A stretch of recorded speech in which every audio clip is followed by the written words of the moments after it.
नमस्कार दोस्तों, स्वागत आप सभी का आपके अपने YouTube channel online study with DK में।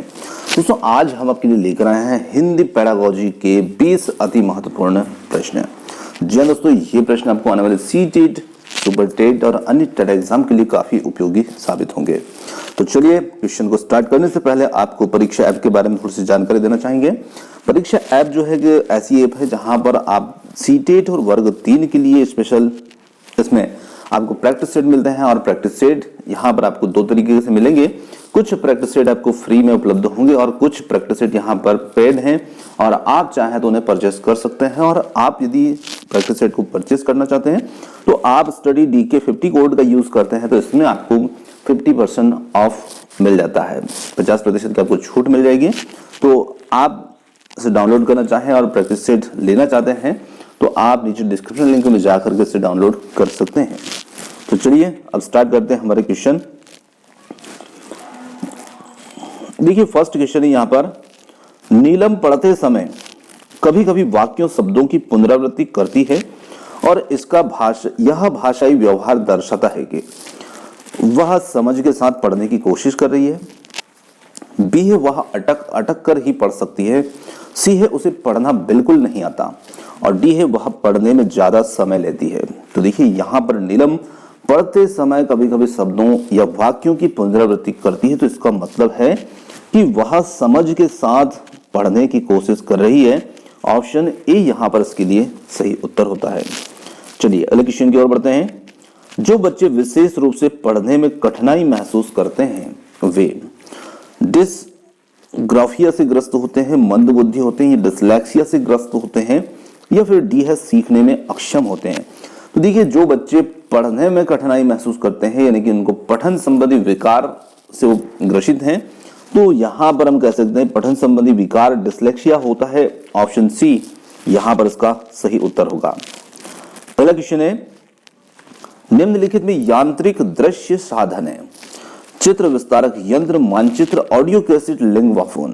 तो देखिए यहाँ पर सिर्फ दृश्य साधन नहीं पूछा है, नहीं तो उसमें तो हमारा मानचित्र भी उत्तर हो जाता है, परंतु यहाँ पर पूछा है यांत्रिक दृश्य साधन। आप क्वेश्चन को देखिएगा, यांत्रिक दृश्य में हमारा उत्तर आता है चित्र विस्तारक यंत्र, ऑप्शन ए, ये हमारा इसमें उत्तर बनेगा। चलिए बहुत अच्छा क्वेश्चन था। अगले क्वेश्चन की ओर बढ़ते हैं। शिक्षण सहायक सामग्री का यज्ञ लाभ है, इससे पाठ अधिक सरल, रोचक तथा मनोरंजक बन जाता है। बिल्कुल सही बात है। बी है इसके प्रयोग से बालकों में पाठ के प्रति रुचि का विकास होता है, ये भी यहाँ पर सही है। थर्ड है इसके प्रयोग से शिक्षण में कुशलता आती है, तो ये भी सही है। तो यहाँ पर उत्तर बन जाएगा ऑप्शन डी, उपरोक्त सभी, क्योंकि तीनों ही यहाँ पर विकल्प हमारे सही हैं। चलिए अगले क्वेश्चन की ओर बढ़ते हैं। गद्य शिक्षण करते समय छात्रों के शब्द भंडार में वृद्धि पाठ योजना के किस सोपान के अंतर्गत की जाती है? उत्प्रेरणात्मक उपक्रम, आदर्श वाचन, विचार विश्लेषण या डी है आत्मीकरण। तो यहां पर उत्तर बनेगा हमारा ऑप्शन डी, आत्मीकरण। चलिए अगला क्वेश्चन है, आप एक शिक्षक के रूप में विद्यार्थी के ज्ञान के विभिन्न पहलुओं के बीच उनकी पहचान करने, उनके आपस का संबंध निर्धारित करने की योग्यता की जांच करना चाहते हैं और इसके लिए आपको किस प्रकार के प्रश्नों का निर्माण करना चाहिए? निबंधात्मक, अति लघुत्तरी, वस्तुनिष्ठ या मिलान वाले प्रश्न। तो देखिए हम यहाँ पर विद्यार्थी के जो ज्ञान है उसके विभिन्न पहलुओं और उनकी पहचान और साथ साथ उनके आपस के संबंध को निर्धारित करने की योग्यता की जांच कर रहे हैं। मतलब यहाँ पर विद्यार्थी के जो अंदर ज्ञान है उसके विभिन्न पहलुओं और उनके बीच की पहचान, आपसी संबंध, इन सभी को यहाँ पर हम परखना चाहते हैं। तो ये विभिन्न पहलुओं की पहचान, उसके ज्ञान की पहचान हमें हो सकती है निबंधात्मक प्रश्नों के माध्यम से, क्योंकि निबंधात्मक प्रश्न जो होते हैं थोड़े से बड़े होते हैं और थोड़े ज्यादा विद्यार्थी को लिखना पड़ता है। तो हम जब विद्यार्थी ज्यादा लिखेगा तो कहीं ना कहीं वो उस विभिन्न पहलुओं को समझता है, उनके बीच के संबंध को जानता है, तो पूरा विस्तार वो लोग समझा पाएगा। तो इस प्रकार से हम इन प्रश्नों के माध्यम से उसकी योग्यता को जांच सकते हैं। चलिए अगला क्वेश्चन है, हिंदी भाषा शिक्षक के रूप में आप किसे सबसे अधिक महत्वपूर्ण मानते हैं? बच्चों की लेखन क्षमता का विकास करना, बी है बच्चों को विभिन्न संदर्भों में भाषा प्रयोग सिखाना, सी है बच्चों की मौखिक अभिव्यक्ति की क्षमता का विकास करना, और डी है बच्चों को व्याकरण के नियम सिखाना। तो देखिए हम एक हिंदी शिक्षक की भूमिका में, और वहां पर हमारा जो उद्देश्य होगा बच्चों को विभिन्न संदर्भों में भाषा प्रयोग सिखाना, यानी कि बच्चे अपनी जो हिंदी भाषा है उसका विभिन्न संदर्भों में प्रयोग कर पाए। ऑप्शन बी हमारा उत्तर हो जाता है। चलिए अगला क्वेश्चन है, भाषा की पाठ्य पुस्तकों में हिंदीतर भाषाओं को भी जगह मिलनी चाहिए, इस कथन के समर्थन में कौन सा तर्क काम करेगा? इससे भाषाओं के बीच द्वंद्व नहीं होगा, इससे भाषागत विविधता को सही रूप से संबोधित किया जा सकता है, सी है इससे भारत की सभी भाषाओं को स्थान दिया जा सकेगा, और डी है इससे त्रिभाषा सूत्र का पालन किया जा सकता है। तो देखिए भाषा की जो पाठ्य पुस्तक में हिंदीतर भाषाओं को भी जगह मिलनी चाहिए, इस कथन के समर्थन में जो हमारा तर्क काम करेगा वो होगा कि इससे भाषागत विविधता को सही रूप से संबोधित किया जा सकता है। ऑप्शन बी हमारा उत्तर होगा।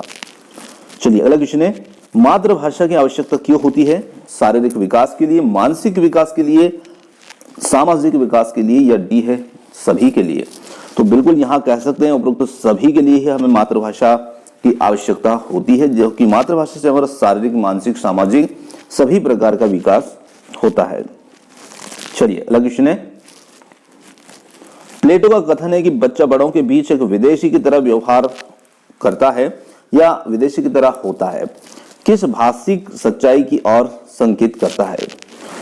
बच्चे अपनी भाषा में बोलते हैं जिसे बड़े सही नहीं समझ पाते। बी है बच्चा बड़ों से उम्र में छोटा होने के कारण अजनबी बना रहता है, सी है बच्चों की भाषा अपरिपक्व होती है, और डी है बच्चों की भाषा के प्रति बड़ों का दृष्टिकोण संकीर्णता से परिपूर्ण होता है। तो देखिए बच्चे जो होते हैं वो अपनी भाषा में बोलते हैं, किंतु बड़े जो होते हैं वो सही उसे समझ नहीं पाते हैं, इसलिए बच्चा यहाँ पर एक विदेशी की तरह व्यवहार करता है या उसे महसूस होता है। ऑप्शन ए हमारा उत्तर हो जाएगा। चलिए अगला क्वेश्चन है, मैंने चाट खाई फिर मैंने हंसी, शर्मिला का यह भाषा प्रयोग मुख्यतः किस और संकेत करता है?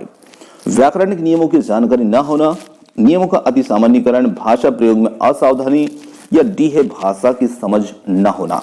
तो देखिए यहाँ पर उसके जो कथन है मैंने चाट खाई फिर मैंने हंसी, तो यहाँ पर शर्मिला को जो है व्याकरणिक नियमों की जानकारी का न होना प्रकट यहाँ पर इस वाक्य में हो रहा है। ऑप्शन ए हमारा उत्तर हो जाएगा। चलिए अगला क्वेश्चन है, उच्च प्राथमिक स्तर पर हिंदी भाषा शिक्षण में सर्वोपरि महत्वपूर्ण सामग्री है, अभ्यास पत्रक, पाठ्य पुस्तक, अभ्यास पुस्तिका, बाल साहित्य? तो देखिए हिंदी भाषा शिक्षण में सर्वोपरि जो महत्वपूर्ण सामग्री होगी वो होगी बाल साहित्य। ऑप्शन डी हमारा उत्तर हो जाता है। चलिए अगला क्वेश्चन है, एल.एस. वाइगोत्स्की के अनुसार भाषा चिंतन को निर्धारित करती है, चिंतन भाषा को निर्धारित करता है, और सी है भाषा एवं चिंतन एक दूसरे को स्वतंत्र रूप से विकसित होते हैं, और डी है भाषा एक अर्जित योग्यता है। तो यहाँ पर उत्तर हो जाता है भाषा एक अर्जित योग्यता है, और ये एल.एस. वाइगोत्स्की के अनुसार है। अगला क्वेश्चन है, भाषा की पाठ्य पुस्तक में रक्तस्थान से संबंधित पाठ होने चाहिए, संस्कृति, साहित्य, विज्ञान, या फिर ये सभी? देखिए भाषा की जो पुस्तक है पाठ्य पुस्तक उसमें मुख्यतः साहित्य से संबंधित पाठ होने चाहिए। ऑप्शन बी हमारा उत्तर हो जाएगा। अगला क्वेश्चन है, पूरक पठन सामग्री का उद्देश्य है भाषा की नियमबद्धता को सिखाना, शिक्षक की सहायता से बच्चों को पढ़ना सिखाना, सी है द्रुत गति से पठन योग्यता का विकास करना, और डी है सहपाठियों की सहायता से पढ़ना सीखना। तो यहाँ पर हम कह सकते हैं कि द्रुत गति से पठन की योग्यता का विकास करना ये पूरक पठन सामग्री का उद्देश्य है। अगला क्वेश्चन है, स्वाभाविक अभिव्यक्ति, कल्पनाशीलता, कौशल और सोच को विकसित करना भाषा शिक्षण को किसी प्रकार की दिशा नहीं देता, बी है भाषा शिक्षण का एकमात्र उद्देश्य है, सी है भाषा शिक्षण का उद्देश्य नहीं है, और डी है भाषा शिक्षण का एक महत्वपूर्ण उद्देश्य है। तो देखिए स्वाभाविक अभिव्यक्ति, कल्पनाशीलता, कौशल और सोच को विकसित करना ये भाषा शिक्षण का एक महत्वपूर्ण उद्देश्य है। ऑप्शन डी यहाँ पर उत्तर हो जाता है। चलिए अगला क्वेश्चन है, कक्षा 8 में पढ़ने वाली रचना लिखते समय वर्तनी की अशुद्धियां करती है, भाषा शिक्षक के रूप में आप अपनी क्या जिम्मेदारी मानते हैं? रचना को ऐसे अवसर प्रदान करना जिसमें कि वह स्वयं उनमें सुधार करे। बी है रचना की अशुद्धियों को काटकर सही करना और उन्हें 20-20 बार लिखवाना। सी है रचना को समझाना कि वर्तनी की अशुद्धियां करने पर उसके अंक कट जाएंगे। और डी है रचना को समझाना कि वर्तनी की शुद्धता ही लेखन का सशक्त पहलू है। तो देखिए, गलतियां तो हमारे अधिगम का एक स्वाभाविक हिस्सा होती है। गलतियां होना मतलब हम कुछ सीख रहे हैं तो निश्चित गलतियां वहां पर होती ही होती है। तो यहाँ पर हम एक भाषा शिक्षक के रूप में हमारी क्या जिम्मेदारी को मानते हैं, तो रचना को कुछ ऐसे अवसर प्रदान करना कि जिसमें वह स्वयं उनमें सुधार कर सके। Option A. चलिए अगला क्वेश्चन है, भाषा अर्जन में बच्चे भाषा को सहज और स्वाभाविक रूप से सीखते हैं। बी है अभ्यास और यांत्रिकता से सीखते हैं। सी है स्वाभाविक और प्रयासपूर्ण तरीके से सीखते हैं। और डी है सहजता और अभ्यास से सीखते हैं। तो देखिए, भाषा अर्जन जो होता है, भाषा अर्जन जो होगा उसमें बच्चे यहाँ पर सहज और स्वाभाविक रूप से ही सीखते हैं। ऑप्शन ए यहाँ पर इसके लिए बिल्कुल सही उत्तर है। चलिए अगला क्वेश्चन है, कोई भी भाषा पुस्तक तभी सफल मानी जाएगी जब वह बच्चों में साहित्य की धरोहर और वर्तमान साहित्य के प्रति उत्सुकता बनाए। बी है वह बच्चों को प्राचीन साहित्य की पूरी जानकारी दे। सी है वह बच्चों को व्याकरण नियमों से परिचित कराए। डी है वह बच्चों को केवल प्रसिद्ध साहित्य से परिचय कराए। तो यहां पर हम कह सकते हैं कि वह बच्चों में साहित्य की धरोहर और वर्तमान साहित्य के प्रति उत्सुकता बनाए, वो भाषा पुस्तक सफल मानी जाएगी। ऑप्शन ए यहां पर इसका उत्तर होगा। चलिए अगला क्वेश्चन है, लोकगीतों को भाषा की कक्षाओं में स्थान दिया जाना चाहिए क्योंकि लोकगीतों को बढ़ावा देना भाषा शिक्षण का एक मुख्य उद्देश्य है। बी है लोकगीत गाए जा सकते हैं। और सी है यहाँ पर केवल लोकगीतों के माध्यम से ही पारंपरिक मूल्यों की शिक्षा दी जा सकती है।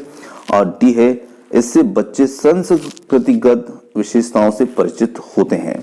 तो यहाँ पर हम कह सकते हैं कि बिल्कुल इससे बच्चे संस्कृतिगत विशेषताओं से परिचित होते हैं। ऑप्शन डी हमारा उत्तर हो जाता है।